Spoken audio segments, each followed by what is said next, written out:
Hi guys, Jim here with another Sudoku video. Today we'll be looking at a Thermo Sudoku from the collection by Cracking the Cryptic. Quick word on them first. Cracking the Cryptic are a couple of YouTubers who have their own channel, obviously, being YouTubers, which the link is down below. They solve really difficult puzzles, really interesting puzzles, not always Sudokus or variants of them, but often. They've been putting daily videos up for years, well worth checking them out. Very entertaining videos, and but they've also curated and collected these collections of puzzles, which they've put out for sale on Steam and on your phone. So if you're interested in solving Sudokus, these are honestly some of the best puzzle packs I've come across. They are all handcrafted, they're tough, they start hard and they get really hard, like so just be warned. And they do all come with their own handwritten hints, and it's not just 6 goes here, it's like, think about how 6 interplays with this 7 in this, so it kind of helps you out and makes you think. And there's 100 puzzles in each of the collections. There's 7 main packs, plus I think there's a free one which I'm not too sure about, and they're all different variants of Sudoku. So what do I mean by a Sudoku variant? Well, we'll find out when I start this puzzle. But anyway, go check them out, well worth it. And let's jump into my puzzle, which is, as I say, a Thermo. So I'll explain that in a sec. So if you've been following along, you'll know I've already solved a couple of these. We've earned enough stars to progress to puzzle number 3. Although it'll actually be the 5th puzzle I solve, and it is a 2-star difficulty, so we'll see how we get on. So what do we mean by Thermo Sudoku? So sure most of you are familiar with the usual rules of Sudoku, where each box, row and column must have the digits 1 through 9, and given that there are 9 cells, they can only appear once each. Also, in addition to that, we have this other constraint here, these thermometers. Thermos, and the constraint here is that along a thermometer the digits must increase in size.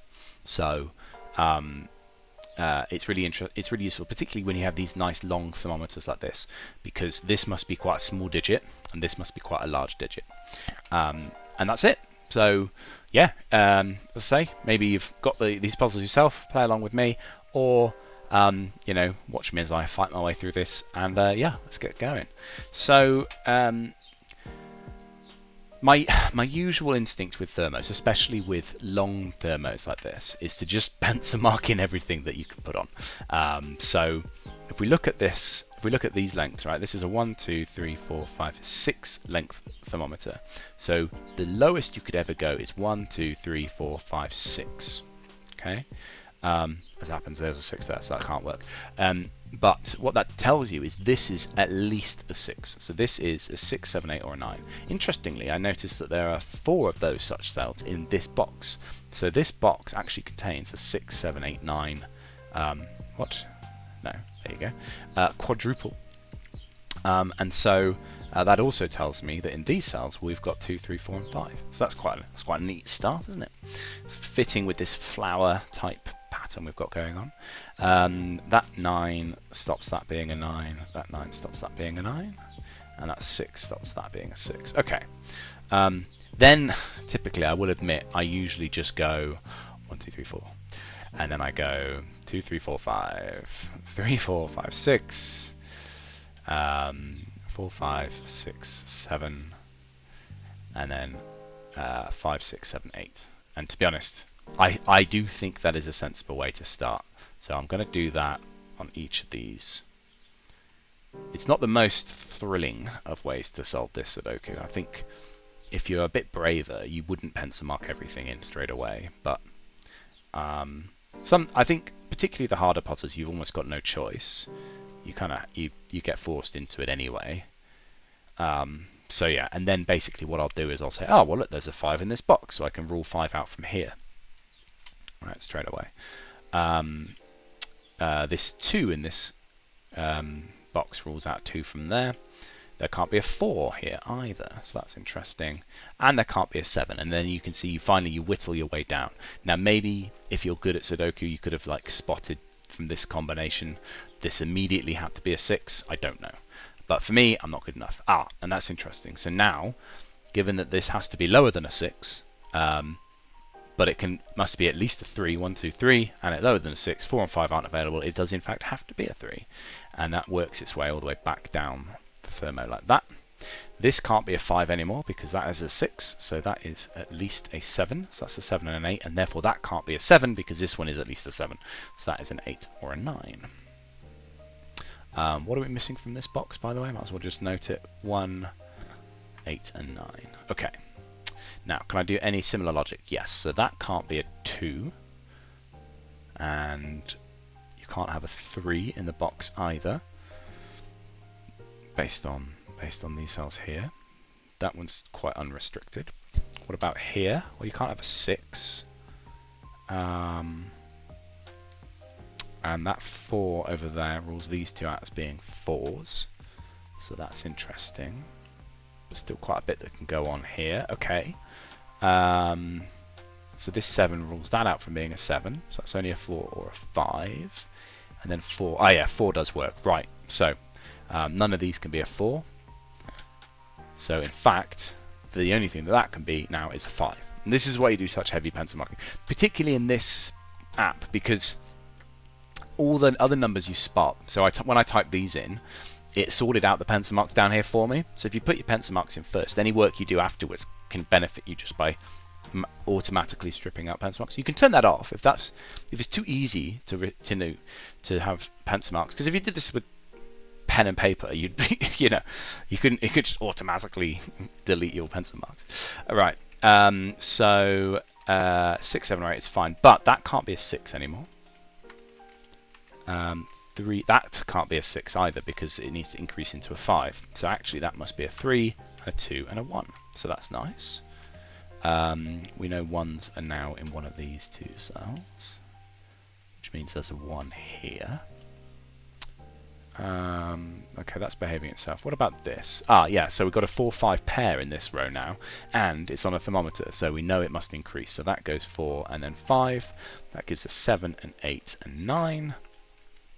That sorts out the 9 and the 1 and the 8 that we're missing from that box. Okay, and that 9 has done work in the middle box now because that can only be an 8. That can only be a 7. There you go. So look, my original quadruple that I spotted has been resolved, and now I know this is a 6, and the minimum this had to be is therefore the digits 1 through 6. So I know that is a 1, 2, 3, 4, 5. And that must be a 6 because this one is a 5. So yeah, so that's really good. Have I basically done all my thermos? Not quite. That hasn't resolved just yet. That can't be a 3. But basically I've used up my thermos now. So now it's just a regular old Sudoku. And that must be a 3 to complete the row. What are we missing here? So that 1 has sorted out the 1 in that box. There must be a 1 here, and there must be a 1 here, so that's nice. Okay, so the question you ask is, where does the 1 go in this column? Well, it can't go there, can't go there because of these two, so this must be a 1 up here. And where does 6 go in this box? Well, it can't go there, so the 6 must go there. That leaves an 8 to complete the box. 8's been pencil marked down there. 8's pencil marked here. Oh, in fact, that is an 8 because of the 8 down here, which I only just spotted. 8 in there. 2 to complete the column. Oh, what about this to complete the column? That's missing a 4. There's a 4 in one of those two cells. There's 4. No, sorry, I was going to say there's 4 in one of these two, but actually there's already a 4 in that row as well. So that's a 4, which reduces these to a 2, 3 pair, which means in this box, 2 and 3 are done, right? So you can either put a 2 here, in which case that would be a 3, or you put a 3 here, in which case that would be a 2. But these can't be anything other than a 2 and a 3, which means these cells can't have a 2 and a 3, and they become a 4, 5 pair, which is quite nice. That leaves us 1, 2, and 3 actually in the rest of the row, and then this column resolves this because that must in fact be a 3 because we've got a 1 and a 2 in the column already. That's a 1, 2 pair. There's a 2 up there. So that actually resolves that, so that's nice. Is that our last one? It might well be, yes, I think it is. What about 2s? Yes, 2s are sorted in that box. Ah, okay, yeah, then this 2-3 pair that I was just prattling on about is solved by that 2 up there. And that was a given 2. I could have immediately sorted that one out. Oh well. That's a 3 to complete the column. I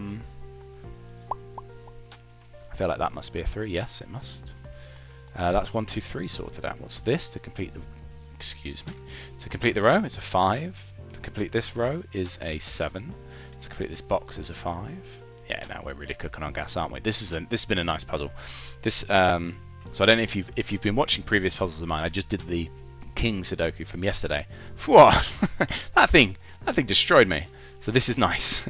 You know, this has got my confidence back up. That's a 4. That's a 5. There must be a 5 up here. And I think, is that all the 5s? Oh no, the final 5 goes here. The 6 goes there in the box. That 6 in that box goes there. That's a 4. 4 goes there. 7 goes there. And we're very nearly done, aren't we? That is a 9. That is a 9. That's the last 9. That's the last 8. And that's the last 7. And the last digit in the grid. And that's another 2 stars in the bank. So yeah, I really enjoyed that one. Less than 10 minutes is always a good sort of target for me when I'm going through these. So, you know, I feel I've done myself a bit more justice there.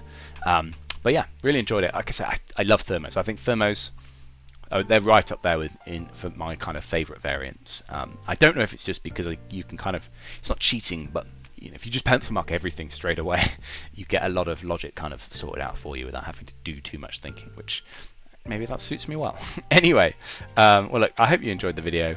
Thank you very much for watching, and I'll see you in the next one. Cheers.